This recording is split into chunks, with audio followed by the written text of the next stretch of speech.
which is a courtesy that I always do. That Kamala Harris, black men deserve a president who cares about making their lives better. Yeah. She saw all the POA accounts that are all doing like cryptocurrency schemes and thought, I will be able to capture the black men once again, the 20% of young black men. You might as well go on Fresh and Fit at this point. You know what I mean? Provide $1 million in loans that are fully forgivable up to $20K for black entrepreneurs and others that start a business. Support education training, mentorship programs that lead to good paying jobs for black men, including pathways to become teachers. Protect cryptocurrency investments so black men who make them know their money is safe. Launch a national health initiative focused on the illnesses that disproportionately impact black men. Legalize recreational marijuana and create opportunities for black Americans to succeed in this new industry. Wait, what? That last part is a standalone. You don't have to say it for like black men specifically. That's crazy. No, it's not a troll. I saw the crypto thing and I immediately knew what was going on. They looked at the environment and they're trying to put the cart before the horse. You not black, bro? Yeah, you're right. Legalization of recreational marijuana should not be exclusively viewed from the lens of black people. So, but anyway, like it disproportionately impacts black men that are incarcerated, but you don't have to say it like that. That's a universal policy. That's a good thing.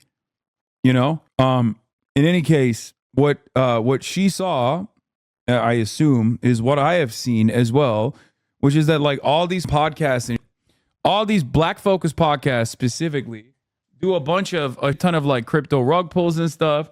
So she was like, oh, I'll be able to win back these guys in the young black male demographic by directly being like, oh yeah, I'll protect your crypto assets. Ay, ay, ay. Good luck. Like, it's funny because it is so insanely neoliberal. Like, she, I think, would be able to capture a broader swath of American society.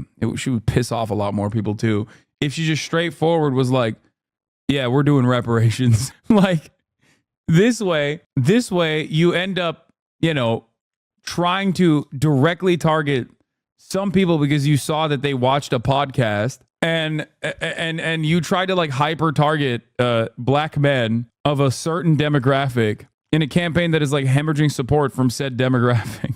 Good luck. How look the Democrats go from being ahead to now having a tight race and possibly losing? I don't know. Let's take a look. It is essentially tied. That is both nationally and in the battleground states that really count. And the former president is drawing attention, renewed attention, you might say, for more rhetoric, new rhetoric as well. The number of white Bernie bros caping for Joe Rogan in my mentions right now, all because of the Sanders team unforced error of coddling bigotry in an ad. Hate to see it. Oh yeah, Bakari Seller's gonna pop off when Kamala goes on Joe Rogan and talks about how awesome it was when she went on. But it was a great way to on Bernie Sanders when he went on. Remember when everyone was criticizing Bernie Sanders? My favorite website for the 2020 primary is still relevant to this day. Oh my Lord, trust me, this is good.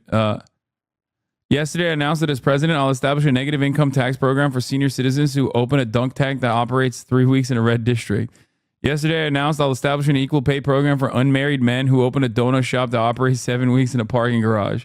Yeah, this is tailored off of like, dude, it's crazy because that is literally what's going on. If I clicked on that enough times, we would arrive at a real current active Kamala Harris policy. This level of hyper targeting is so stupid. She should not go on it. Too late. She made it.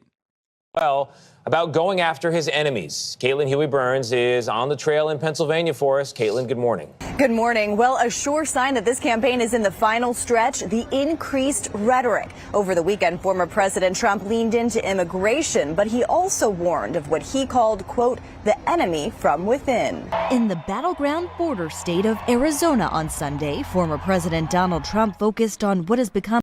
That was one of the most crazy aspects of my talk with the Pod Johns was when John not Lovett. Oh my God, what is wrong with me? What is wrong with my brain? John Favreau was like, oh well, we're fielding a lot of calls from Jewish voters in Michigan that are saying like, no, we like what we're scared about anti-Semitism, and it's like, dude, there is not a single poll that shows that a decent number of Americans in either direction that is in support of any party that wants to maintain the current standard with Israel. Like, that's crazy. And not only that, but there is polling that shows it's their 9th priority for Jewish Americans. Because Jewish Americans, much like trans Americans, black Americans, do not exist in a different plane, okay? They're here in the real world with us. And demographically speaking, if they're young Jewish Americans, they have the same interests as other young Americans do. There is no like unifying singular priority in Israel. I'm pretty sure if you're like a young Jewish American that is going to college, you have the exact same considerations and the exact same concerns with respect to, I don't know, cost of living, how expensive rent is, how expensive your textbooks are. And you are more likely on the side of stopping the carnage in the region than continuing to give unlimited to Israel so they can keep Palestinians. A defining issue of his campaign, immigration. When I win on November 5th, the migrant invasion ends and the restoration of our country begins. Trump pledged to hire 10,000 more Border Patrol agents after earlier this year opposing a bipartisan bill that would have added 1,500 more personnel, all while ramping up his rhetoric. We're now known all throughout the world as an occupied.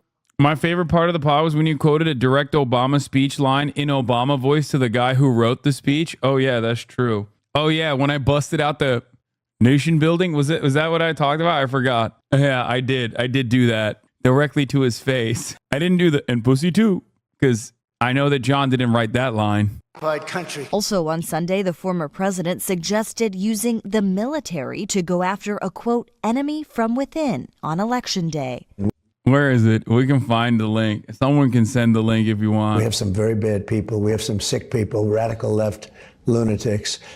And I think they're and it should be very easily handled by, if necessary, by National Guard, or if really necessary, by the military. At a rally in North Carolina, Vice President... By the way, yeah, Trump is literally every day escalating the conversation. He went to Aurora and was like, the Venezuelans took over your neighborhoods. Like, we're going to do ethnic camps.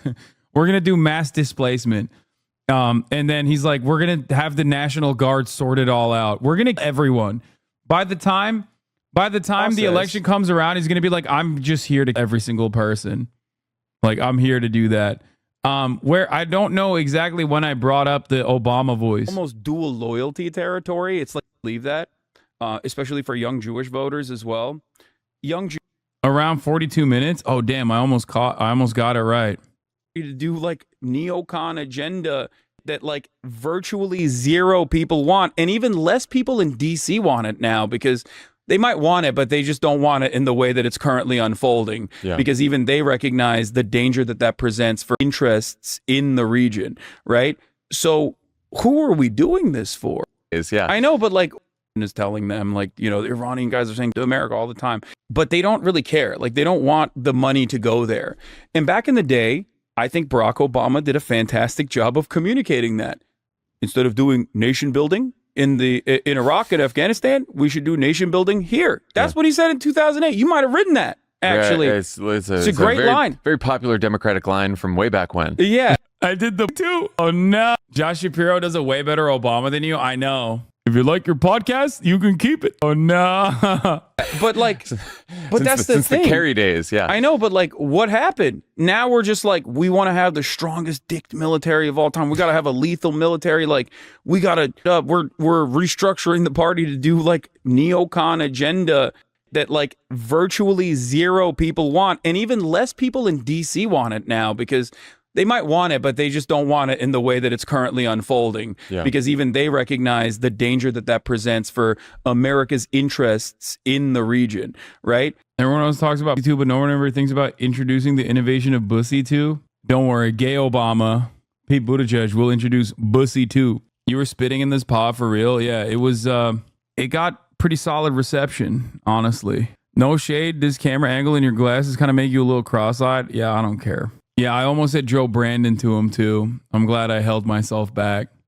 President Kamala Harris slammed Trump for turning down another debate and mainstream interviews. Why does his staff want him to hide away? One must question, are they afraid that people will see that he is too weak and unstable to lead America? Earlier in the day, Harris attended Sunday service in the state as her campaign makes a more aggressive push to win over black men, a critical voting bloc for which Trump is also competing. CBS News polling shows Harris has as much support from black voters as President Biden did in 2020, but her campaign has concerns about turnout. And the Harris campaign released a set of economic proposals specifically for black men. She'll be campaigning in Erie, Pennsylvania today. Former President Trump will be here outside Philadelphia for a town hall that his campaign says will be focused on the economy and inflation. All right, Caitlin, thank you. Kamala supports taxpayer-funded sex changes for prisoners. Surgery. For prisoners. For prisoners, every transgender. Dude, I love these ads so much. It's just such a waste of money. Like, you will never convince me that this is a good ad, okay? You will never convince me that this is a good ad. People don't give up. Their wallets are screaming, dude, okay? You're so stupid. You, in the Republican Party, are so stupid. What a ginormous waste of money they are literally throwing, okay? They are throwing. People are like, oh, I don't give a dude, shut the up. Clearly, people in the margins will want to know whether Kamala will trans the prisoners. It's like, instead of like hyper-focusing her campaign initiatives to like a very specific subset of the American population, if Kamala Harris started criticizing Trump on that same exact front, it's like, it's so dumb. It is hilarious. It is a throw off, okay? Both sides are desperately swinging for the unimaginable, the worst election that you could hold, the worst campaign. It's crazy. Kamala Harris wants to do bottom surgery on inmate transgender undocumented migrants. Please vote for us is hilarious. Your number one issue is the economy. Your number two issue is immigration. And you're literally you're spending tens of millions of dollars on this idiotic nonsense that no one cares about. Not a single person has brought up trans issues. Okay? Like, Republicans are asked, like, what are the top priorities for you? Okay. Trans does not come up in the top 10. Okay. This stuff is literally worse than packaging it as like trans women participating in sports. I'm almost certain that they didn't even test this out. Like, they must not have even focus tested this, and they just kind of ran with it because they were like, it sounds good. Because if they did, at least they would talk about, like, you know, transgenders coming in and stealing your daughter's high school championship. Like, that is the only thing that Americans respond to negatively about trans people. Every other issue, they're like, yeah, they're weird. I don't care. You, okay? And they're being disproportionately targeted. Like, 60% of Americans are like, yes, trans people are unjustifiably and disproportionately targeted in America. Also, yes, we find them to be weird and we don't want them to participate in high school sports. Okay?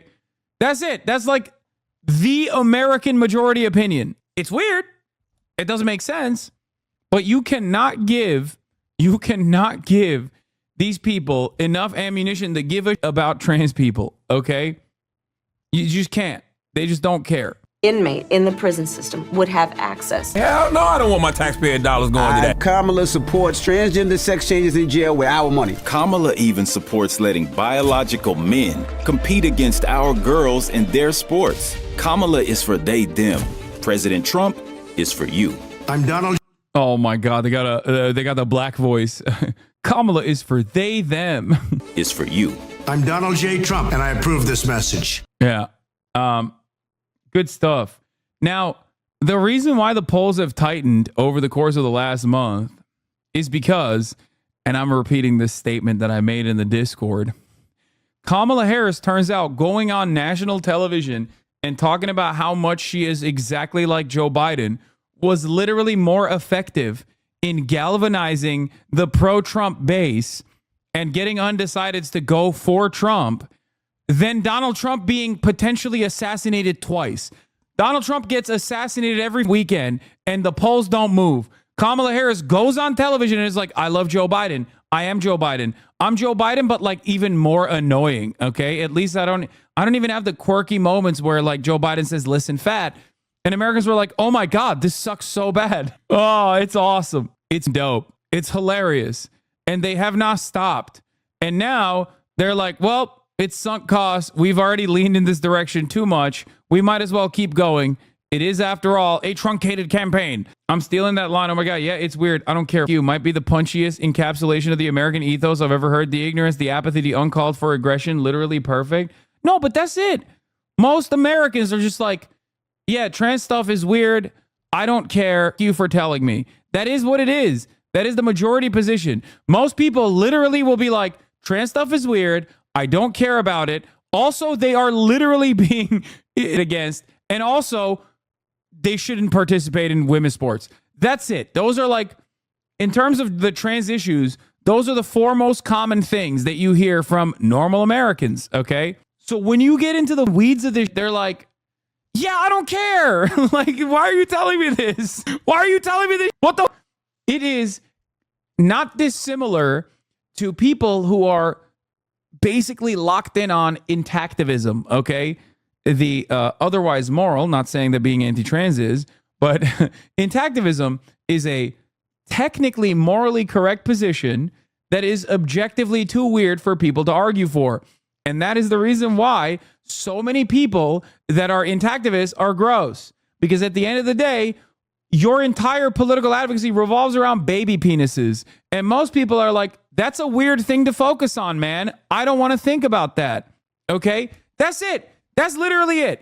At the end of the day, that's what it is. And that's the reason why so many of these weirdos who are consistently talk about of children, and every single person that is also looks at them and goes, ew, what are you saying? What the are you? I don't want to hear this ever again. I don't want to hear those words coming out of your mouth, your grown ass adult mouth. Shut up. For more on the race for the White House and our latest poll, we're joined now by CBS News Executive Director of Elections and Surveys, Anthony Salvanto. Anthony, the polling shows already close race has tightened further. Why is that? Let me start by reminding people just how tight this is. When you look at our estimates across each and every one of the battleground states, one after another is effectively even. So it's a race that either candidate can and may win. But one reason I think this week was highlighted is that you see how differently these candidates and their supporters define what is, not just what ought to be going forward. Let me show you a couple of different examples. Start with the debate over hurricane relief. Trump supporters say that they believe hurricane relief is not going to people impacted by the hurricane. In fact, they accept the claim that FEMA money was diverted to people in the country illegally. And Harris voters say speed of FEMA was just about right and that aid is going to people impacted. But that's just one example. Take another, the economy. Harris voters say that the economy is largely good. They say, or are more likely to say, that the stock market is up this year, that the U.S. has been adding jobs. Trump voters much less likely to say those things. And one more example, the border. Harris voters say that crossings of the border, the U.S.-Mexico border, are down. Trump voters say that crossings are. I don't like this false presentation because the ultimate argument here is that Trump voters are hallucinating an alternative reality, which is true. They literally are. The issue, on the other hand, is that the real takeaway from this is that the Democratic Party has a real messaging problem. They have a real credibility problem, and they have a more significant messaging problem. Part of that is coming from the capitulation to the right. When you literally frame everything from their perspective and you try to dance around in their waters, you're going to lose. You're going to drown. And that's precisely what's going on here. Okay? You should have a long time ago been like, these are hallucinating. They are not real. They are making up. We are going to use real data. Look at what's going on. And then we're going to pummel you in the head with emotional anecdotes about undocumented migrants who happen to be your neighbors, who are taking care of their children, who are working 3-4 jobs, okay, to make ends meet, who literally deserve a pathway to citizenship. For every single one of the undocumented, all 24 of the homicides that the undocumented people have committed on U.S. soil in this fiscal year, there are a million versions of your neighbors that are coexisting with you peacefully, and Trump wants to rip them away. Why can't the Democratic Party use anecdotes in the same way to communicate the actual reality of the matter? Are they woefully incompetent? Are they incapable? Are they oblivious to the reality? No, it's because they want to lose, and they possibly recognize that immigration is going to become an even larger problem down the line as climate migrants, climate refugees start coming over the border, and we have to start getting Americans primed to them before it becomes, too much of a problem for either party. You can't let the Republicans capture that territory entirely. That's it. It's not because they hate the leftists that bad, okay? Please understand. It's also because they are trying to capture that space, not realizing that you will never be able to capture that space, and you should be fighting desperately, tooth and nail, against the Republican priming against migrants. Up. So what that does is it all underpins this idea. It's not just competing ideologies going forward. It's different views of what is right now in the country. There's no agreed upon set of facts. So, yeah, exactly. On things that are measurable, arguably. So if they get their information differently, who do these individuals trust to provide it to them? We started by asking people how much they use social media. And both camp voters do use it. They don't necessarily trust everything they see on it. But one thing they say is that they feel social media makes it easier for them to find people that they agree with. And that's a reminder to everyone when we look at the role of information. This is the reason why so many hate my coverage over the course of this election, because I keep telling them that the Democrats are sucking, and they get really bent. They get really frustrated. They get really butthurt when they hear that, because they're like, come on, man, just tell me it's all right. Tell me how bad the Republicans are. Please, just shut the fuck up about the Democrats. And unfortunately, I can't shut the fuck up about the Democrats. And I don't know if you noticed this, but I rarely even talk about how much the Democrats suck when it comes to Gaza. I keep that as a separate criticism, okay? Whenever I'm talking about the Democratic Party's performance in the upcoming election, of course I give adequate amount of coverage to Gaza in that context as well.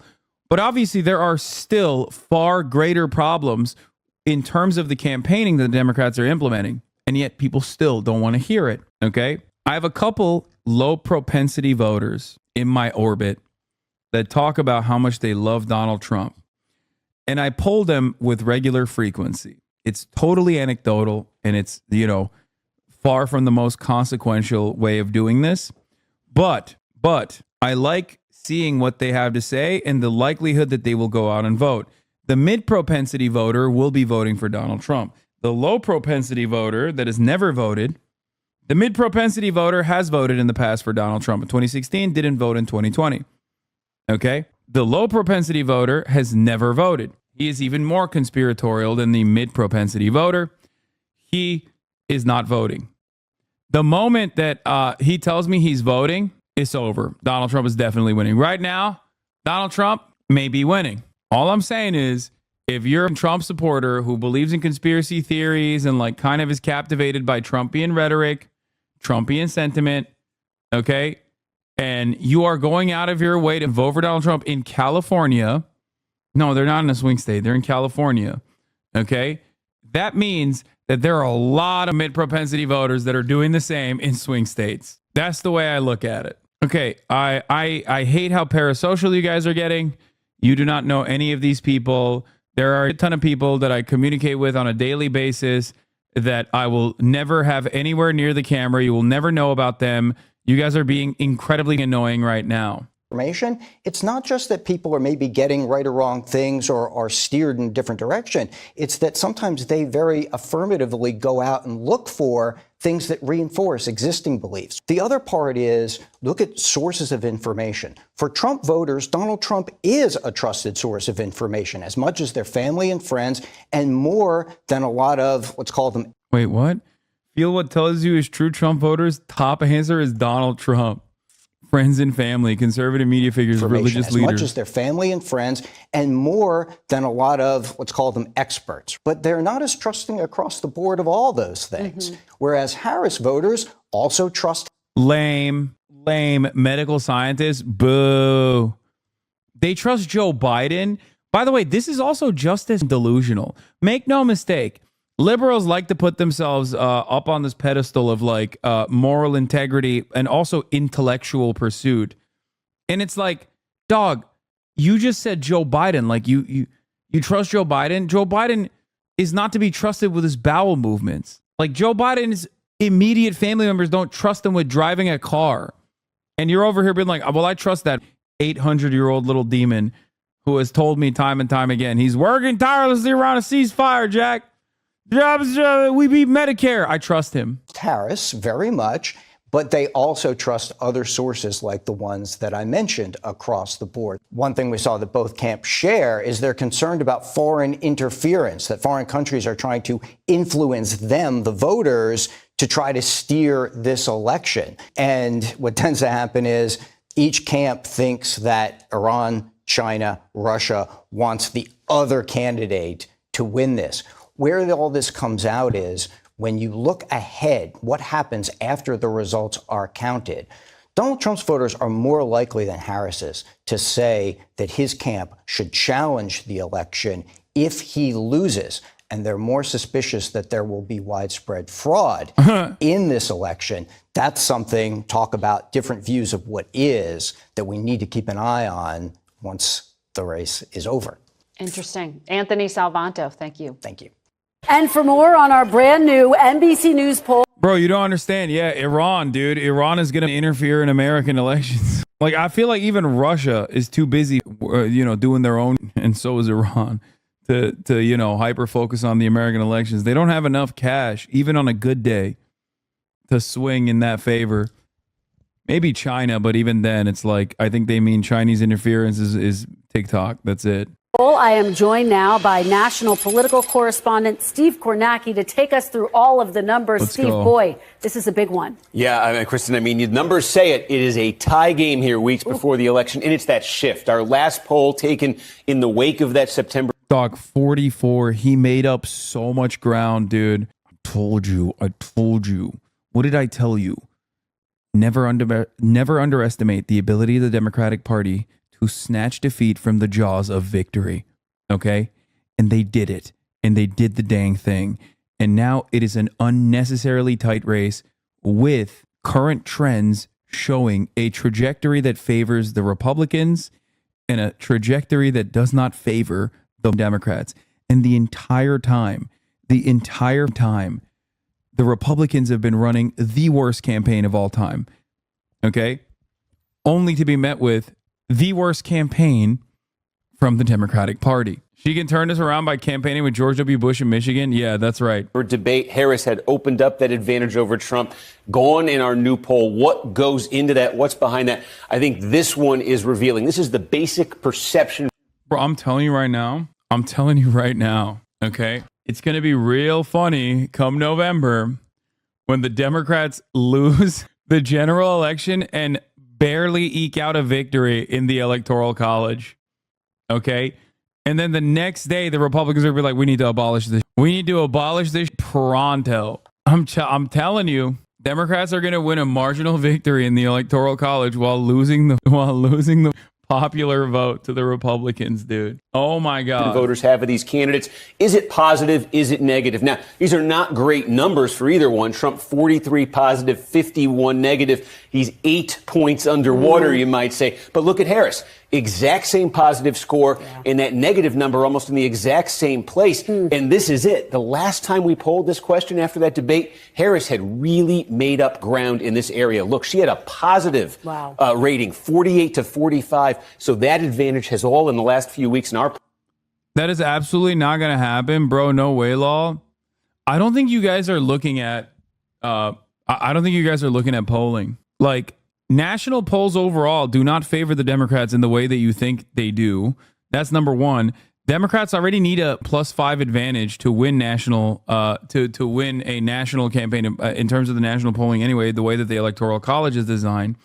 But having said that, the most consistent and the most revealing aspect of this is that low and medium propensity, mid propensity and low propensity voters greatly favor by wider margins the Trump campaign than high propensity voters favoring Kamala Harris. This means that at the top of the hour, there's a 3-minute ad break, and no matter what propensity of a voter you are, you're going to still see a 3-minute ad break unless you subscribe. Okay? That's right. Here's the 3-minute ad break now. I am saying I don't see an Electoral College win for the Democrats. Poll washed away for her. Then there's some issues, some characteristics here. These are advantages in red here that you see for Trump now versus September. On the immigration and the border, we ask voters who would be better on this. In September, Trump had a big advantage. It's gotten bigger. On inflation and the cost of living, Trump. I don't get it. Kamala Harris keeps talking about, one, the opportunity economy, and two, how she has the most right-wing border bill that she's going to sign first day in office. Why is it that these people don't hear the message? Oh, it must be because she's a woman and black. Yes, that is a part of it, by the way. Perhaps if there was a guy who ahead of time was saying, well, considering that you are what? This Twitch staffer keeps trying to ask a question but gets hit by Faceoff. What is it? You've talked about less than evil voting a lot before. The other day you mentioned less than evil voting is less bad for Senate elections versus the presidential election. When you talk about presidential less than evil voting being bad, do you mean that voting for the less than evil candidate is bad, or settling for them, endorsing them because they're the lesser evil is bad in the fight for legislation rather than the candidate? I hate lesser evil voting as an argument because it's a demonstrably unsuccessful argument. Okay. But in terms of down ballot races, in terms of like the Democrats maintaining the Senate, that one is a little bit more reasonable because that's where legislation happens, or blocking and pushing legislation and court appointments happen. Ultimately, it's still an inconsequential argument. It's not going to cause people to swing in one direction, but it is one that I'm like willing to entertain. A defensive voting posture is one that I'm willing to entertain. The issue, however, is that once again, my criticisms of lesser evil voting are not about like whether or not it is true in theory. It is more so about the fact that it is a idiotic way to argue because no one gives a right? No random American that is choosing the couch over going out and voting come election day is going to actually go out and vote because they personally have decided like, well, I got to protect American democracy. That's not how it works. In order to activate these people, you have to figure out where the harm is and explain to them how you're going to stop the harm. Anyway, you put it perfectly when you said, then holding one's vote for Trump is a vote for Harris. Then in the liberal reverse argument, you reverse Uno'd them. I know, but they don't care. They get mad because it's like, you take my vote for granted. Like the entire position is that, you know, your vote is taken for granted. Like they automatically have it. So now you're just not voting for one party over the other. If I was a Trump supporter, like openly a Trump supporter who was like, I voted for the Republican Party, liberals would be courting my vote so aggressively. That's how you know. That's how you know all these dumbasses know I'm not a Trump supporter, even though they go, Hasan seems like a Trump supporter. Yeah, right, dude. If you actually thought I was a Trump supporter, you would literally go, I am going to touch as you. Okay. If liberals actually thought I was a real Trump supporter, they would be sucking my every day to be like, oh, what can we do to get your vote? Please, sir. Trump's advantage now hits double digits. And on the question of who had the advantage in September, she still does, but lower. So significant because voters are telling us change is a critical issue for them, not the direction you want to be going in there, Steve. No, absolutely not. And maybe a reason for that, too, is remember, she's the VP in an unpopular administration. Look, we asked Joe Biden's policies as president. Impact on your family, Biden policies helping 25%, hurting 45%. I wonder, guys, if the person who replaced this guy should constantly talk about how she is exactly like Joe Biden. I can't seem to make my mind up on this. It's like, maybe, you know what? Maybe if Kamala Harris went on television and told Americans how close she is to the unpopular candidate that was so unpopular that she literally replaced him on the ticket, then Americans will finally catch up. Do you think they're helping or hurting your family? Look at that. Almost 2-to-1 say hurting more than helping. His job approval rating is in the low 40s. And then here's the twist. When you ask folks, when Trump was president, were his policies helping or hurting? Look at that difference. 44% say helping, 31% say they hurt. So retrospectively, Trump is getting some numbers here. Maybe he didn't even get when he was president. And then this is, in perspective, the challenge that Harris faces. These are the modern vice presidents like Harris, incumbent vice presidents, running while their boss was still in office. And just look, 88, George Bush Sr., his boss Reagan had nearly a 60% approval rating. Bush won. 2000, Clinton was at 60%. Gore didn't win, but he won the popular vote. We can say that. It's not like you have been saying it over and over again for weeks, even before seeing the polls, these polls. Yes, I've been saying that because I think it's objectively a dog way to campaign, because I've seen Democrats run that way and lose time and time again. So I was just simply looking at the past and looking at the mistakes of prior Democratic Party campaigns. And yet something that I can see clearly, they simply cannot. I don't know why. I don't know why they have this like obvious inability to recognize why this would be a good idea, but there they are. Hasan, she isn't losing the popular vote when she's getting close to or right at 50% in high quality polling. Dude, what are you saying right now? Do you hear the words that are coming out of your mouth? First of all, I said it would be really funny, and it's not that crazy of a reality to assume that come November, Kamala Harris loses the popular vote and then wins the Electoral College. That's the one thing I mentioned, okay? Your counter to that is that she's getting close to or right at 50% in most high-quality polls. Does that seem like she's going to definitely win the popular vote? Like, I know that there's a lot of junk polls out there. I know, okay? But you're not making the argument that you think you're making. This is precisely why I said that if low to mid propensity voters come out in high numbers, because for one reason or another, they were activated by Donald Trump because they think Donald Trump is going to defend their interests. They think Donald Trump is going to fix the economy. They think Donald Trump is, going to do this or that. Somehow, Donald Trump is going to make podcasting legal again or something. I don't know. If they come out, Kamala Harris absolutely loses the popular vote. And here's Harris, and just look how different the atmosphere is. Biden's approval rating in our poll, only 43 points. She's running in a totally different atmosphere than previous incumbent vice presidents did. And then we could talk about issues. This is an interesting way. Typically in the past, we've just given folks a list of issues, said, are they important? Here we've asked a question, is this issue so singularly important that it's the entire basis of your vote for president? And you could see abortion comes in number one there. And that's so significant. This is the first presidential election after Roe v. Wade was overturned. Hugely significant. Abortion is at the top. Usually we're talking about the cost of living as being the energizing factor. Absolutely. And I think the Harris folks, if they're looking for good news in this poll, it's this, because this issue is her biggest advantage over Donald Trump. And you could see, as you say, potentially a motivating factor. And one more note here, just got to show this. The gender gap. We always talk about gender gaps in presidential races, but how about this? Trump by 16 among men, Harris 14 among women. That is a 30-point difference between those two. If that happens on Election Day, that's one for the history books. We've never seen it that high. Yeah, an historic gender gap for sure. All right, Steve Kornacki, as always, great stuff. Thanks, you. Kristen. Thanks for watching. Stay updated about breaking news and top stories on the NBC News app or follow us on social media. For more now on the state of the race, let's bring in Rachel Scott to break down the numbers in our latest. This is so funny. This guy, Ollie Winston, investigative reporter, justice, privacy, whatever, okay, says, Hasan is right about this. Young men have been ignored as a demographic by Dems, the left, for roughly a decade, and the consequences have been abysmal. You've left them with no counter to Andrew Tate, Jake Paul, knuckle-dragging, bro-culture grifters. First of all, I literally am that counter. And then he responds to this person who has limited their post to me. Oh, but the rule of broken clock applies here.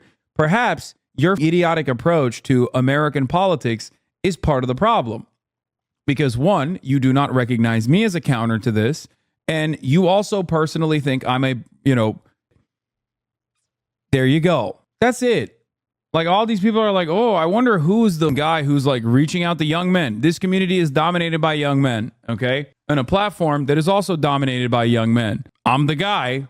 It's just a lot of liberals will simultaneously be like, why is nobody reaching out to these young men? And then they turn around and look at a guy who is, and they go, oh, he sucks because I don't agree with a clip chimp that I saw of him. The tweet you're missing, he's also somehow not part of the solution, which is more insightful observation than blaming the left, whatever that is in the 2010s, 2020s. There's been no shortage of left-coded bro culture figures. They don't take off because they're not antisocial enough. I've seen people on Twitter literally call you leftist Andrew Tate for saying the Democrats should improve on their messaging by stopping that these people are psychos. Yeah, exactly. Wait, no, Megaphonics, you misunderstand. To be fair, and not that this person is making this point, but you're not really the Andrew Tate for the left. You're just a personality figurehead, but it's not like you're stooping to the same levels of Tate with just a different bend. You're fundamentally better. No, but those people think I am the Andrew Tate of the left, and then they yell at me. That's the point. They yell at me because of my communication style. They yell at me because of my worldview. They think I am a bad faith grifter for being authentically myself, not recognizing that I provide a perfect counterbalance to the likes of these POA podcasters, because I am, in many ways, everything that they genuinely represent themselves as: a successful man, a cisgender, heterosexual, successful man who women aren't immediately disgusted by, who isn't running around showcasing his material possessions in an effort to, I don't know, accrue some kind of social capital. So they have no active or effective, the PUA podcasters and the bros don't have a legitimate counter. So all they can do is, oh, you're gay, dog. You wore a dress one time. And to that I say, yeah, I'm comfortable in my sexuality. I don't give a fuck. Yeah, I'll wear a dress and I'll look more brolic than you ever could. That's it. But when as liberals see that, they also personally go, ugh, this guy's too broy. I don't like him. He's disgusting. He's nasty. Or, you know, I don't agree with the way he interprets American foreign policy, so I'm going to hate him. He's a supporter, blah, blah, blah.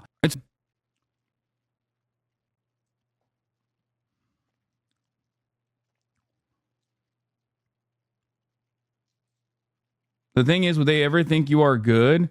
They themselves are right-wingers or right-wing adjacent. They aren't neo-libs the main issue. Anyway, ultimately, a big part of the problem is that, obviously, the algorithms are right-wing boosted. That's it. Come to the right, all love. Yeah, if I had no morals, I would have been the absolute best right-wing grifter on the planet. This poll, and Rachel, this is a real toss-up now. Yeah, when this race was close, it is given even closer now with just 22 days to go. Now just 2 points separating these two candidates in this final stretch. Vice President Kamala Harris at 50%. She still has the edge over former President Donald Trump at 48%. This is within the polls' margin of error. But I want you to take a look at where this race stood just a few weeks. Yeah, the momentum favors Trump and does not favor Kamala Harris. But the reality is, of course, the momentum doesn't favor Kamala Harris and favors Donald Trump. Kamala Harris has been running a dog shit campaign. That's it. That's it. The funniest aspect of this, of course, is that Kamala Harris also, Harris's popularity has declined. Her negatives are up. Her popularity has started waning. Positive sentiment is going down. Negative sentiment is going up. I wonder what changed. She's constantly on camera.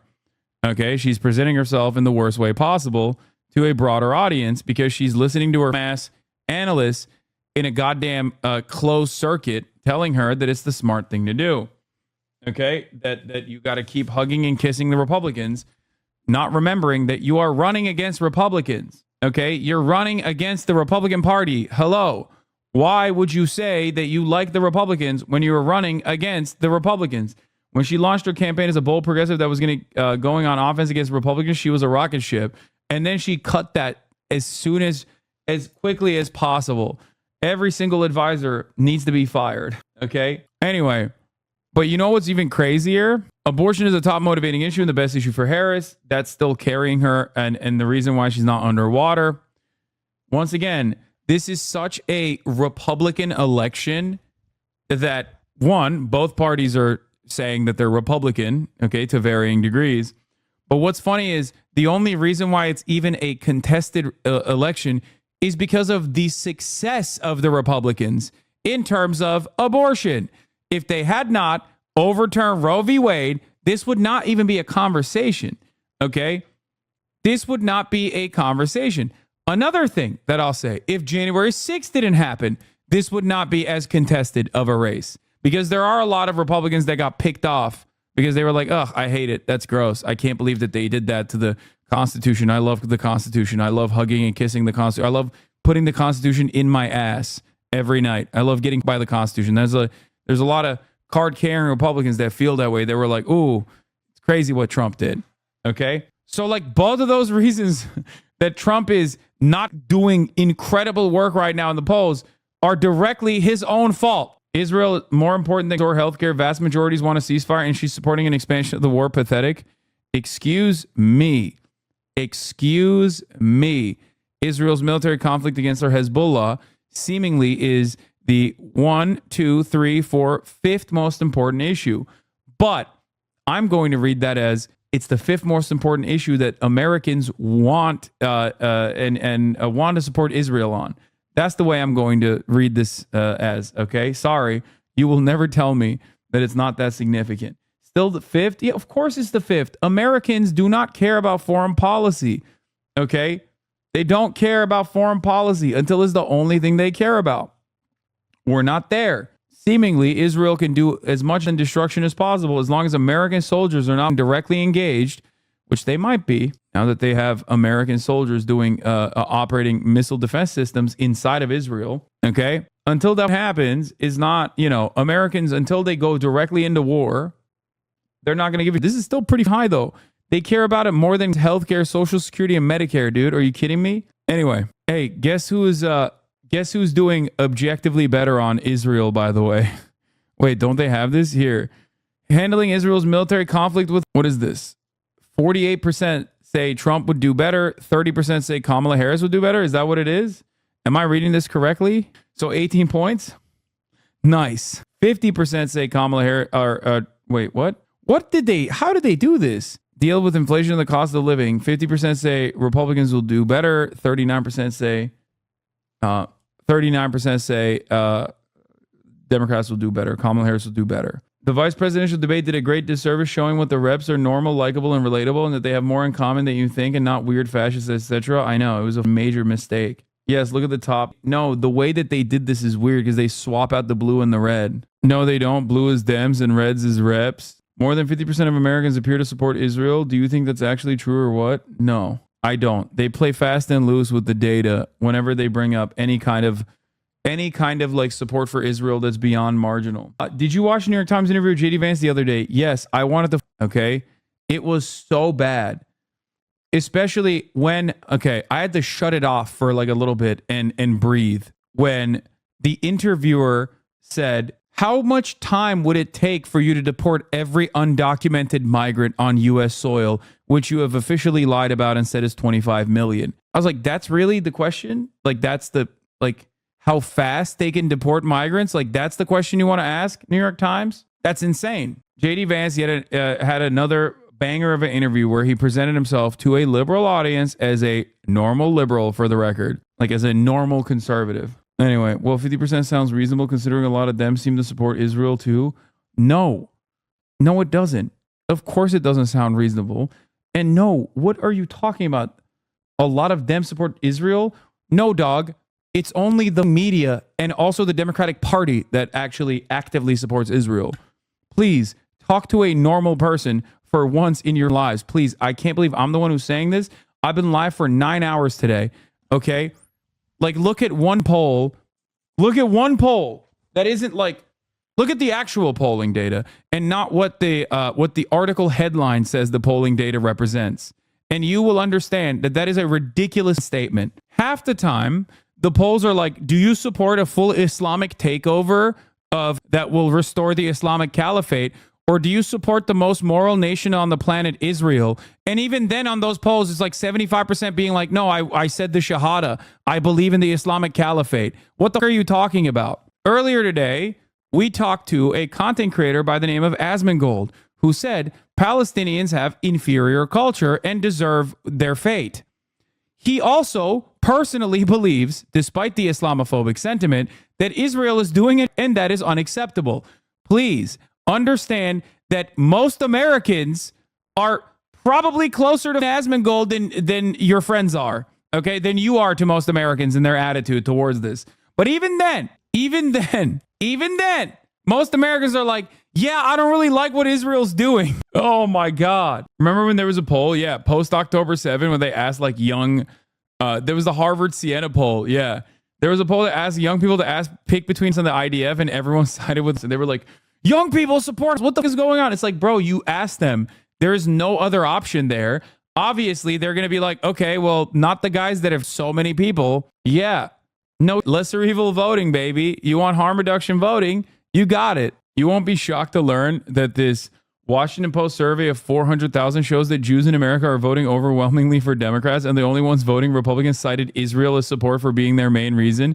Jewish Americans still overwhelmingly prefer Harris polls show, but surveys always suggest some softening this year compared to 2020. The contest is particularly pronounced in Pennsylvania, home to about 400,000 Jews. Jews have also said that Israel is the 9th priority out of the top 10 priorities that they have. I wonder why. You could say it's because both parties are pro-Israel unconditionally. That sure is probably some of the reason why some Jews are voting for the Democratic Party, because like they know they will also maintain Israel's protection. But in reality, it's probably simpler than that. And that is that Jews are not a mythical group of individuals that exist outside of the normal American plane of existence. They do not exist in a totally separate plane of existence where they only care about Israel, okay? They still got food that they need to put on their goddamn tables. They still need to have a roof over their goddamn heads, okay? They are not magical, mystical beings that just live off of how many Palestinian babies are being by Israel. So I don't know why people act like that is the case. American Jews, and you're going to be shocked to find this out, live in America, and therefore they are also susceptible to the same material conditions that the rest of American society are subjected to. Shocking. It's pretty funny because this is the same principle that stands for every group, every voting bloc, every marginalized community. That's why I always laugh when people talk about like trans issues from a hyper-specific perspective, whether to besmirch trans people and say that they are bad or whatever, or whether it is to do like a liberal version of like defending trans people. It's like, you know what Medicare for all helps? You know what group it helps? Trans people, Jewish people, pretty much everyone.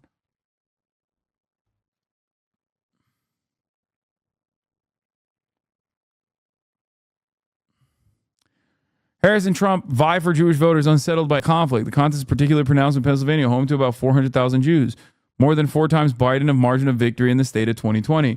I love that we are doing the woke like dual loyalty. Okay, this is my favorite. This is my favorite type of article that people write when they're like, yeah, you know, Jews exhibit dual loyalty. Actually, not even dual loyalty, single loyalty, loyalty to the state of Israel. And therefore, you have to let America do all the, because all Jews, they only care about this, okay? I promise you, nothing else. That is crazy. Like, it makes sense why victims of Israel's actions are single issue voters, because they are victims of Israel's actions, okay? Like, they're victims. John Favreau did it to your face. Yeah, I know. I reacted to it to the best of my ability. Besides some of the most rabid ultra-Zionists, ain't nobody is running around being like, I want permanent in the Middle East. That is what I'm voting for.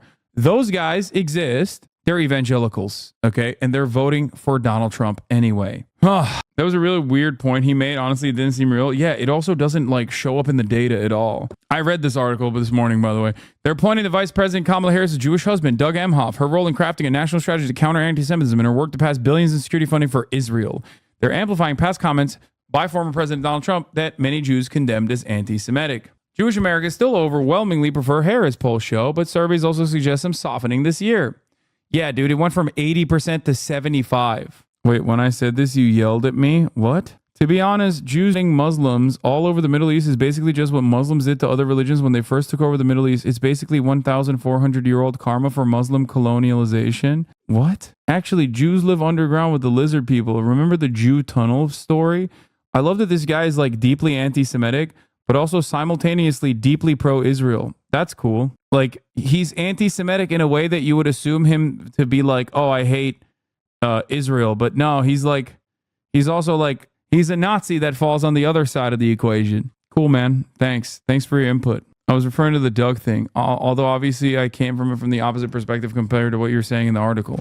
People aren't saying, I will never vote for Democrats. Michael Schwartz, who oversees Pennsylvania voters for the Jewish Democratic Council of America. It's more, you need to convince me because some trust has been lost. This is a small trend, but it's out there. The question is how big it is. Yeah, dude. 75%. It went from 80% to 75%. That's crazy. And that's across the board. This isn't to mention like Jews in Pennsylvania specifically. It's just all Jews across the board. Polled. How stupid. Anyway, even 4 years ago, I don't remember the Jewish outreach machine being what it is now. That's the result of this moment for American Jews, said Schwartz, who for months has been running weekly phone banks to reach non-Republican Jewish voters. I think people at this moment see where if you're all in for Kamala or more skeptical, people want to have these conversations. Republicans and some other advocacy groups have mounted a giant effort on their own to attract Jewish voters newly unmoored from the Democratic Party. Particularly liberal Jews jarred by the ferocity of the past year's demonstrations against Israel, some of which tipped into anti-Semitism.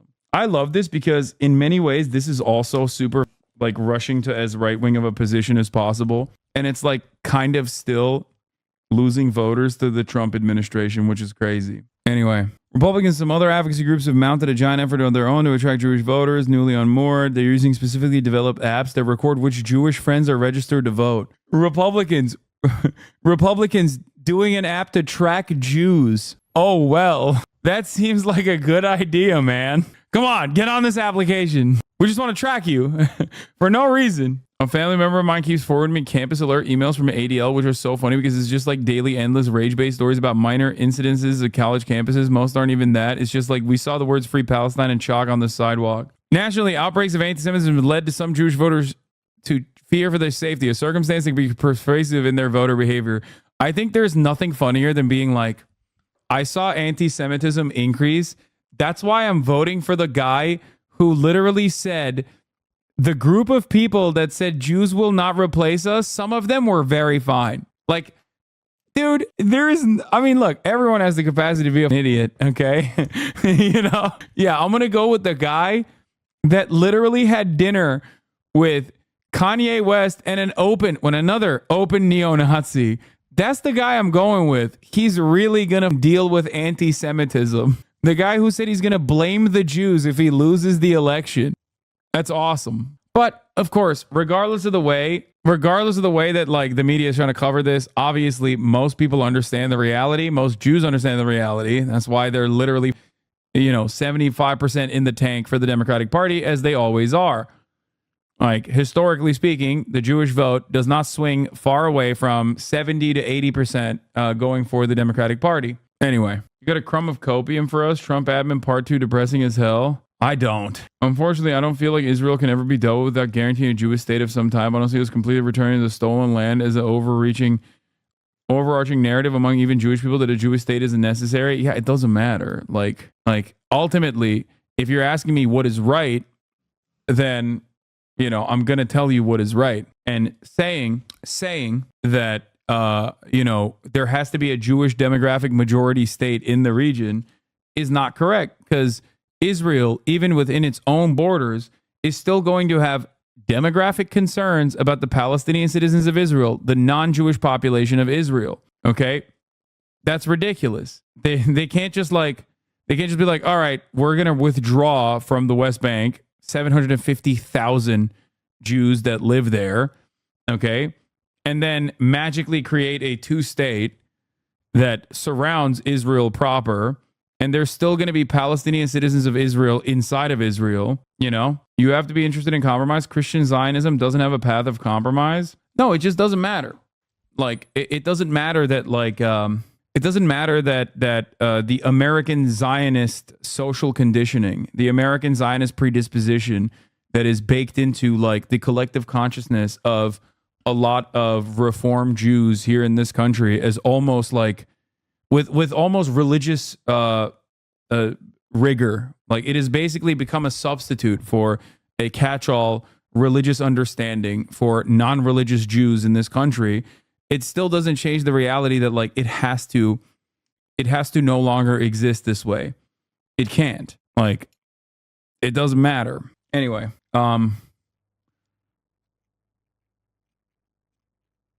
love you guys. It's nearing bedtime for me at 9 hours. I'm gonna be back. Takes one weekend off and does a 10-hour stream. Yeah. And that was a lot. I'll be back tomorrow. As always, lots of guests this week. Felix Biederman, Stavi Baby, and the like. Get excited, get hyped. Glad to take a